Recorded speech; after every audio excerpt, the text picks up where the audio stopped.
Without any further ado, it's really an honor and a pleasure because his father was one of the most important people that I've ever met in my life. And there's the old saying that the apple doesn't fall far from the tree.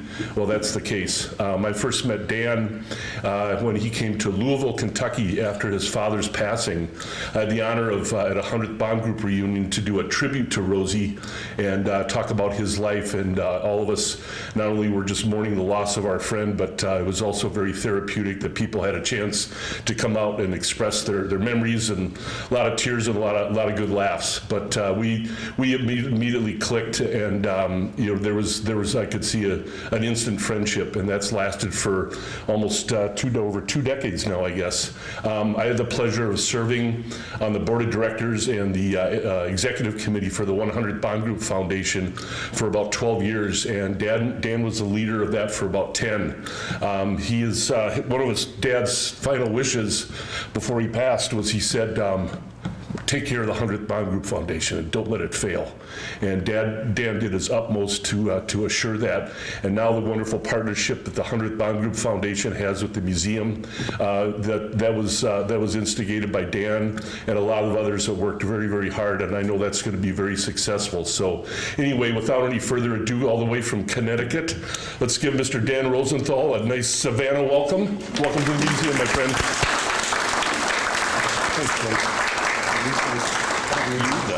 You probably do. Thanks. Mark liked my speech so much he was going to take it with him. It is an honor for me to be here with you today at this magnificent museum that honors all that served within the 8th Army Air Corps. And without further ado, let me begin. Suicide. That was what the men in the B-17s encountered at the beginning of the air war. You were supposed to fly 25 missions, lucky to survive 8. And anything afterwards, you were considered dead. Of the original crews that flew out of the 100th, 77% were gone in weeks, months. The bombers ended trench warfare of World War I, but it took it 5 miles above the earth. Most of the men that served on the planes or worked on them had never flown in one before entering the war. It was a new type of warfare. B-17 was open-windowed, flying 5 to 6 miles above the earth in temperatures of 50 to 60 below. Death came in many ways. Frostbite, fear, flak, and enemy fighters you were always confronted with. What Masters of the Air did, the miniseries, if you haven't heard, from Tom Hanks and Steven Spielberg, streaming, by the way, on Apple TV. What they accomplished was never done before, was the massive air armada and putting us up into the plains and witnessing the heroic and horrifying missions that they flew in order for us to enjoy our freedoms today. Masters of the Air is about a group of American airmen who did what was asked of them. It's gonna get bumpy, hang on, guys. Getting to bring life to these heroic men, realizing how dangerous it was, and the bravery with which they bought our freedom, that's the privilege for me, and I hope that that's what an audience receives.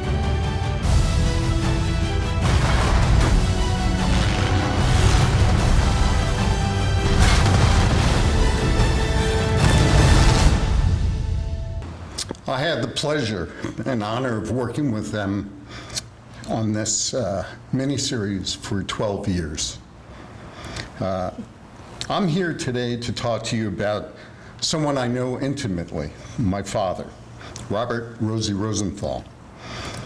He grew up in Brooklyn. His father's name was Samuel, his mother's name was Rose, his sister's name was Janet. They were a very musical family. They were accomplished musicians. and just a lot of laughter and singing. Matter of fact, his uncle was a vaudeville performer. And unfortunately, while attending high school at James Madison High School, my father used to sing this theme song to that, and it was always off key. Somehow or another, he didn't get that musical ability. Matter of fact, he joined a glee club there, and when he was singing, the instructor looked around and said, "There's something off here." And eventually, when the instructor came by and was listening, when he came close to my father, but eventually the instructor caught on and he was kicked out, which crushed him. Then my father took up the saxophone and was practicing at night. It was hot out when he was doing this, so the windows were open, and then the neighbors complained. So that ended that as well. So, but he loved music. Later on during his law career, he and his friends would go out to the various jazz clubs and listen to Ella Fitzgerald and others while nursing a beer for the entire night. My father was not a drinker, but he had to endure the beer doing that. As I said, he went to James Madison High School and was captain of his football and baseball team. Never considered himself a good student, but yet graduated at the top of his class. Then he went on to college, Brooklyn College, and there, while attending Brooklyn College, he also played football and baseball, again, captain of his teams. And while attending there, he took a course in constitutional law. And there he was challenged and intrigued by that. And that's when he decided to go on to law school. And again, he was the first one in his family to graduate from college and then go on to law school. And while attending law school, his father passed, and he had to work during the day and go to law school at night. He had no time for note-taking or anything, so he developed a photographic memory, and he learned all of the cases along with the notes and graduated at the top of his class. One other instance of my father's ability of learning and his thirst for learning was when he was commuting back and forth to Manhattan while he was interning at a law firm. He would take a dictionary with him and open it up to each page, and whatever words that he didn't know, he would write it down on a legal pad and then incorporate it into his language. He became quite a wordsmith. And he did that all the way through the dictionary. I don't know very many people that would do that.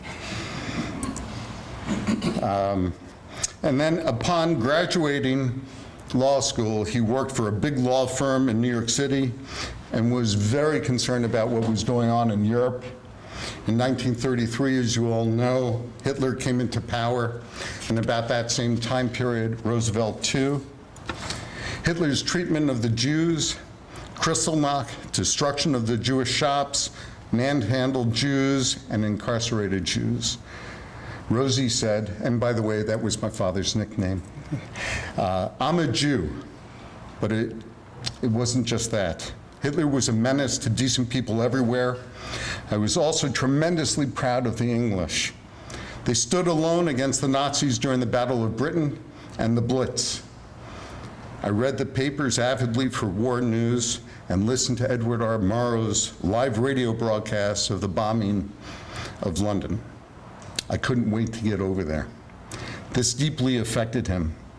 A lot of anti-Semitism in the US, had the German-American Bund marching in the streets of New York City and holding rallies at Madison Square Garden. These, of course, were anti-Semitic rallies, and he was frustrated by war. Then Pearl Harbor happened. Enlisted the next day. We declared war in Japan, and then 3 days later, Nazis declared war. America was now involved in a worldwide war. He asked to enter the Army Air Corps and got it. Wanted to fly bombers. He said he thought he could do the most damage to the enemy by doing this. And by the way, May through July of 1942, my father was in pilot training on PT-17s. He did 60 hours of primary flying school in Douglas, Georgia. He successfully went through training, but was delayed going overseas and sent to Florida. And while there, he developed the skills which would later save his life and his crew. He would tow targets for gunners to practice shooting at. However, these gunners would often miss the target and hit the tail of his plane. On his off days, he and the other pilots would practice dogfighting. This is when he became an excellent pilot. And those skills he developed later saved his life, of his life and his crew's. He became a fighter pilot then and was able to make the B-17 do maneuvers that no other person before or since did in one. As I told the special effects people, Masters of the Air, after watching some of what they attempted to do on his maneuvers, I said, one hell of a pilot, as I left. After that, he was sent up to various other bases, but then up to Tennessee, and he was given his B-17 there and his crew. There, he named his plane. When you go into the armed services, you're automatically given a nickname. So Rosenthal, Rosie. His mother's name was Rose, and there was a popular song about the women factory workers, hence Rosie's Riveters. Then they flew over to England, and he was assigned to the 100th Bomb Group, the Bloody 100th. Part of the 13th Combat Wing, flew with the 390th and the 95th. My dad said, when I finally arrived, I thought I was in the center of the world, the place where democracies were gathering to defeat the Nazis. I was right where I wanted to be. He never shared these thoughts with his crewmates, simple guys who distrusted what they called deep thinkers. My father later said, I have no personal reasons. Everything I've ever done or hope to do is strictly because I hate persecution. A human being has to look out for other human beings, or else there's no civilization. My first mission, as has been told, was over Bremen, and we lost 7 planes. Our B-17 was shot up very badly. It couldn't be used for a week. But I considered any mission a milk run where nobody was injured on the plane. I couldn't care what happened to the plane. They could be repaired, but that was a milk run. Nobody hurt, milk run. Our second mission was a long one, 9 hours in the air to East Prussia, Marienburg, and we didn't lose a single plane. We had no damage. Other groups were hit badly. And our third mission, as has been said, was to Munster. And it has been reported to me it was the most intense air battle of the war. I think there were more German fighter planes than we had in the bomber stream that day. We started off with 20 in our group, 7 aborted, 13 went on, and when we came toward the IP, waves of German fighters swept through our group and shot down all 12 of the planes other than ours. And we continued on to the target. We had 2 very seriously wounded, had a rocket hole through the wing, severe damage, number 1 and 2 engines out. And From the IP on, the fighters left us alone because they didn't want to be shot down by their own flak. We dropped bombs on the target, came off, and looked up. Co-pilot tapped me on the shoulder, and there at 1 o'clock high were a whole bevy of German fighter planes eyeing us. And I called upon that experience I had in training. We were alone, I could do this. I went into violent maneuvers. I drove the plane down, pulled it up sharply. I did chandelles, lazy S's, and they thought we were completely out of control, and I guess we were.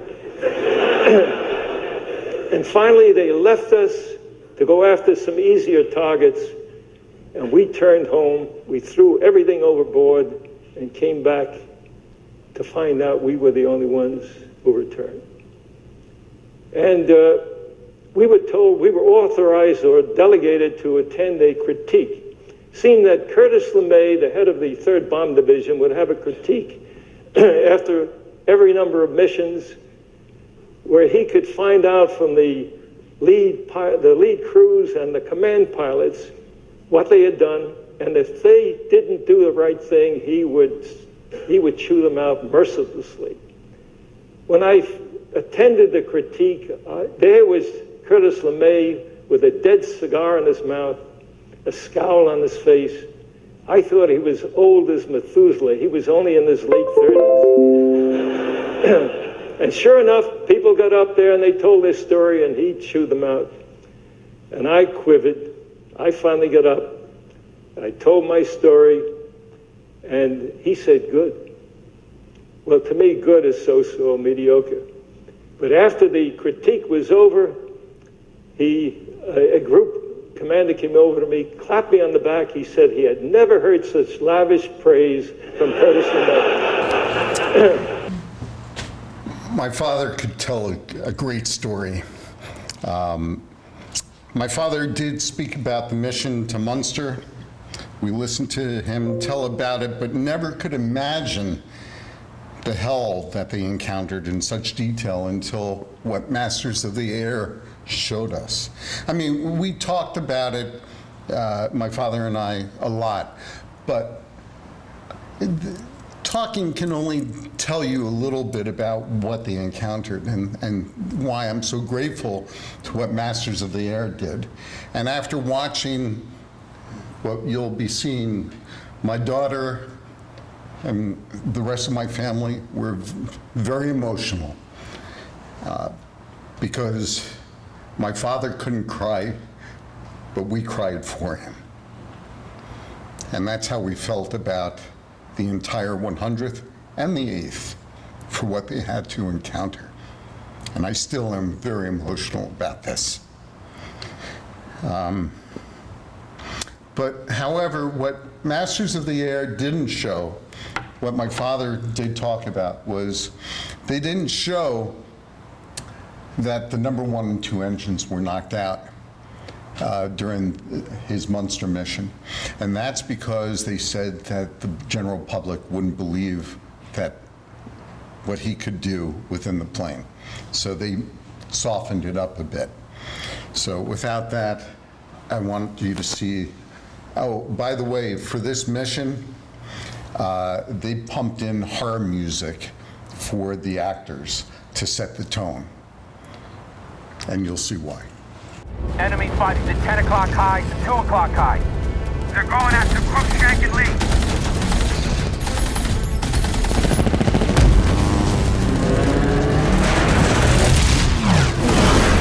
Lee's going down! I see parachutes! 110s are now 5 o'clock high, going level. Rocket, incoming, Stolberg! Holy! There's a hole in the wing! His gun is blown to bits! And he shoots. Christ, he just lost the high lead and she's got a tail, ball turn, and he shoots. I don't see any.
anyone see any other ships from the hundreds? Top turret to pilot, negative. Left waist gunner to pilot, negative. Ball turret to pilot, negative. Nose negative. Tail to pilot, negative. Right waist gunner, negative. Bogies, 5 o'clock high.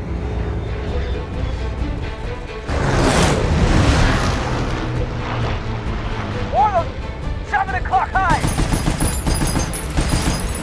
Pilot to crew. Hold on, everybody.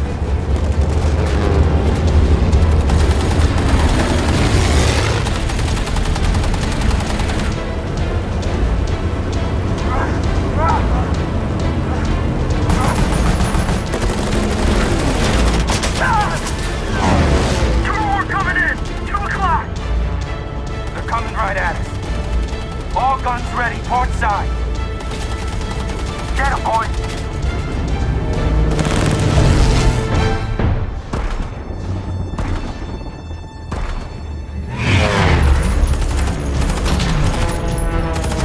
Hold on, boys.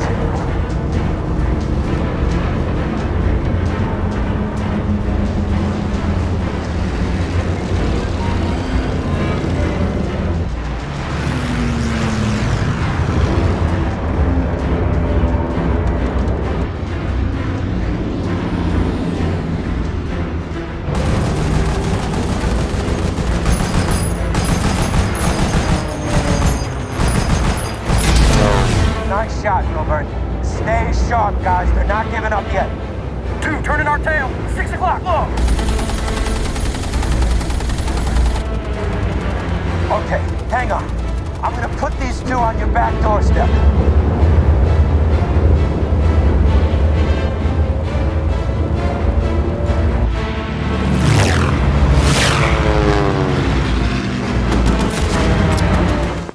After surviving 25 missions, my father re-signed to fly. And at that time, he had to fly 35 more. My dad flew 52 missions, shot down twice. The first time he crash landed into a river embankment, and all of the officers were injured, none of the enlisted men. My dad was severely injured. Gashed leg, broken arm, nose broken, and facial wounds, including deep inside his mouth. He was knocked out, but he heard French voices. He and his crew were smuggled back out by the French underground. He didn't wake up until he was back in London, in England. And once recovered, he was assigned a desk job, and he complained bitterly, and then he wanted to resume flying, and they got sick and tired of listening to his complaints, and he resumed flying. This is showing the base at Thorpe Abbots. This handsome young man is my dad. The next handsome gentleman is Pappy Lewis, his co-pilot, and he was slightly bald, so his crew used to call my father the legal eagle, and then the co-pilot the bald eagle. Obviously, you see the plane being readied with bombs. Without the hard work of the maintenance crews, working so hard around the clock, during the winters, one winter, there was 3 feet of snow, freezing temperatures, and these guys would be out there working throughout the night, getting the planes ready. And then my father loved the men that served on the base. My father believed in that everyone had a job to do on the base, and everyone had to do it at the best and the top of their ability. And so he loved spending time with everyone. Didn't matter if they were in the kitchen or KP work, it didn't matter.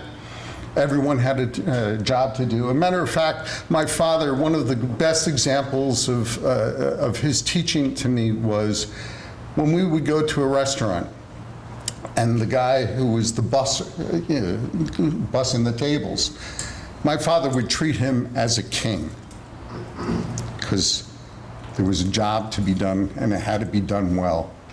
And he passed that along to me, and now my children use that. And this is more examples when my father flew with the 390th on his 27th mission. You can see how banged up this plane was, and you'll see wounded underneath. And the B-17 was an amazing aircraft, as you can see. Rocket hole through there, and it kept on flying. It got them home safe. And this is another mission from one of his Berlin missions, I believe.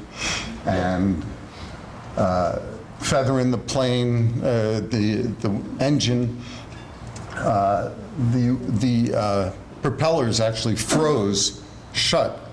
And it was actually shaking the wing so violently that if he didn't feather that, he had to dive the plane down and pull up sharply in order to get rid of that propeller. He had to snap that prop right off. And this is Nate Mann, who portrayed my father. Extremely good looking, but I still think my father was better looking. My father would have been very jealous about the mustache that Nate had. My father could never grow a mustache, but they did it in order to distinguish the actors, and Nate did a magnificent job. He really caught the essence of who my father was and is.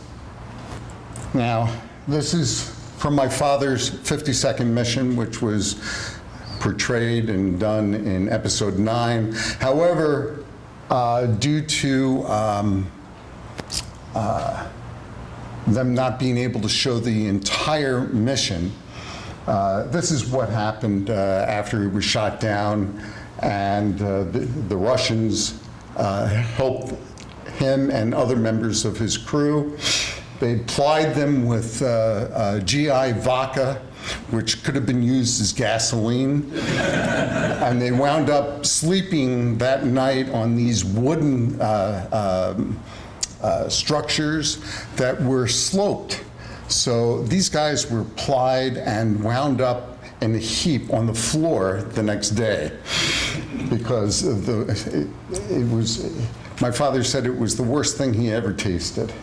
But they were so lovely. As a matter of fact, at one point during his excursion, going up in Russia, men dance with men. And my father got very confused by this. He didn't know who was going to lead, who was going to follow.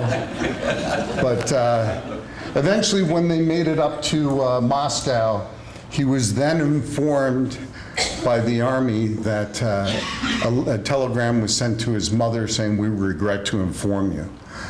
And then that is what my father sent back to his mother, safe, well, American Embassy in Moscow. Then he immediately sent another telegram back to the 100th, "Hold my spot, I'm coming back." He did continue to fly 3 missions for D-Day, and then his last mission, he flew to Austria to pick up French POWs and flew them back to France. As you read this, in the spring of '44, I will not try to imitate Churchill. We were masters in the air. The bitterness of the struggle had flown a greater strain on the Luftwaffe than it was able to bear. For our air superiority, which by the end of '44 was to become air supremacy, full tribute must be paid to the United States 8th Air Force. The 8th Army Air Corps had 40 bomb groups with 15 fighter groups. The 100th Bomb Group flew its first mission in June 25th, 1943, and its last mission, April 20th, 1945. During those 22 months, they were credited with 8,630 missions. 732 airmen killed in his little group, 923 POWs, and hundreds, if not more, wounded. The 8th had 26,000 men killed in a 2-year period of time. more than any other armed forces and services in World War II. His combat days were now over. Upon returning home and resuming his law career at the same one in Manhattan, he couldn't concentrate, couldn't focus. He really began to unravel, holding on to his emotions so tight during the war. And then he saw in the Herald Tribune newspaper an ad looking for assistant prosecuting attorneys for the secondary war tribunals that were being held in Nuremberg. He immediately did the paperwork, and my father got a job working for Telford Taylor.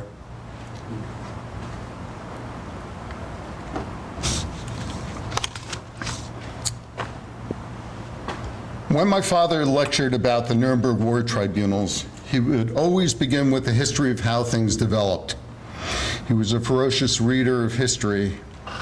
He began with, in 1855, the Austria-Persian War, which resulted in Persia's dominance over the German states, which led to World War I. Then with the Treaty of Versailles, and how that allowed Hitler to come into power. Mein Kampf spelled out exactly what Hitler's intentions were. The Nuremberg laws outlining Hitler's intent became law in 1935 for the Thousand-Year Reich. 10 years later, it was defeated. In 1946, 2 American Jews were married in Nuremberg by the mayor of Nuremberg. That leads him to disembark from the Brooklyn Navy Yard. At that time, when he was about to leave, the ship was delayed, of course. It's typical for the Army and everyone else in the services. But the gangplank was lifted up. There was a crate, a cargo crate filled with things to be hoisted up onto the ship. But it was delayed, of course, as I said, and then this Jeep rolls down with a lot of luggage and this beautiful woman. And the articles, everything was loaded up onto the crates, and she sat on top of the crates, and she was hoisted up and lifted onto the ship. That was my mother. She knew how to make an entrance. They met on board the ship, as I said, and they fell in love. And my father used to say, I wasn't sure if I was seasick or in love, so I gave her the benefit of the doubt. And then my mother said, I have to ask my father for permission. So she wrote a letter, and they got a reply, and her father said, I absolutely forbid you to marry this gentleman. And my father said, well, I guess that's that. And my mother said to him, no, I said that I would ask him for permission. I'm not listening to him. And my father then realized he was in trouble. So on September 14th, 1946, they were married in Nuremberg, the city that the U.S. Army had pronounced 91% dead. The bombing had ruined the people as well as the city. My father said, you had to feel sorry for them, yet I refused to believe that the German people were not responsible for Hitler, especially here in Nuremberg, the city where the Nazis held a Roman-like rallies and where adoring women would throw flowers on Hitler's motorcade. There was no need for a campaign of retribution against these ordinary people who had supported Hitler. They had suffered enough. Let them live with what they had done and what had been done to them. That would be punishment enough. But the Nazi leaders and their criminal henchmen had to be treated differently. The leading Nazis, Göring, Speer, Donitz, and others, were still being tried that September, but my parents began preparing cases against additional war crimes. the Wehrmacht officers, Nazi functionaries, and German industrialists who had worked closely with the party. These cases were to be brought before the U.S. military tribunals in November of '46. My mother investigated IG Farben, the Nazi-controlled chemical conglomerate that had used medical experiments done by Dr. Joseph Mengele on living concentration camp children and adults. One of the experiments that my mother used to tell law students was on living women and teenager women, children, was how much cement a uterus could hold before it would burst. My father's job was to investigate the racial crimes committed by those who served under Goering, Jodl, and Keitel. I interrogated all three of them. Goering was arrogant and unrepentant, but the Army generals talked to me in a grandfatherly way, claiming with quiet indignation that they had nothing to do with the Nazi atrocities. Keitel was especially insistent that he had adhered to the German military code of honor. They lied, of course. Seeing these strutting conquerors after they were sentenced, powerless, pathetic, and preparing for the hangman, was the closure I needed. Justice had taken over evil. My war was over. In 2006, Rosie was inducted into the Jewish American Hall of Fame. In 2007, he passed. Now, people have asked me about Masters of the Air impact. Well, Masters of the Air impact on today's Air Force is just inspiring to them. This is their history. I'm Airman First Class Cody Mott. I'm currently outside the base theater here at RAF Milden Hall, where hundreds of airmen have been invited to watch the premiere of the new Apple TV Plus series, Masters of the Air. It showcases the legacy of the Bloody 100th during the World War II, and let's see how the airmen felt about our heritage being represented on the big screen. I want to cry. with pride, because I've had the opportunity to go to Thorpe Abbotts, so it was really cool to just bring home the reality. Going back to what Colonel Garlow and Chief Grego talk about, the readiness culture that we have here at Milden Hall, it really closes the loop on that and keeps it in the back of your mind about how important our mission is here, and then connects it to the past of how important it was there in that time during World War II. It was an incredible reminder of why we're here and why we serve, and really cool to see the history of the people who came before us. Yeah, to literally see the shoulders that you're standing on come to life, it's a little overwhelming in some regards, but also inspiring. It makes you want to do better, give more, and not want to let down, your fellow brothers and sisters that serve with you. Chief, after seeing that and the sacrifice that those men and women gave in World War II, how do you think it relates the legacy of what the 100th is today? I would say the 100th today is ready. We're preparing our airmen to be ready to get out the door. Our priorities are ready culture, so whether that's posture, development, or mission command, we want to make sure that our airmen are ready. As we conclude our viewing of the premiere of Masters of the Air, it's evident that the legacy we uphold today is steeped in a wealth of history.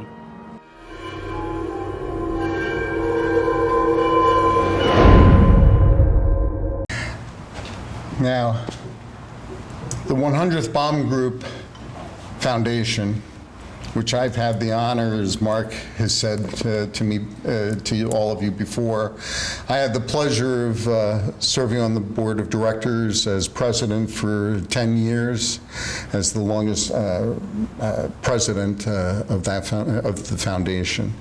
And it's been my greatest honor to honor my father in this. And Masters of the Air heavily utilized our website for our history content, not only for within our pages, but are historians and families.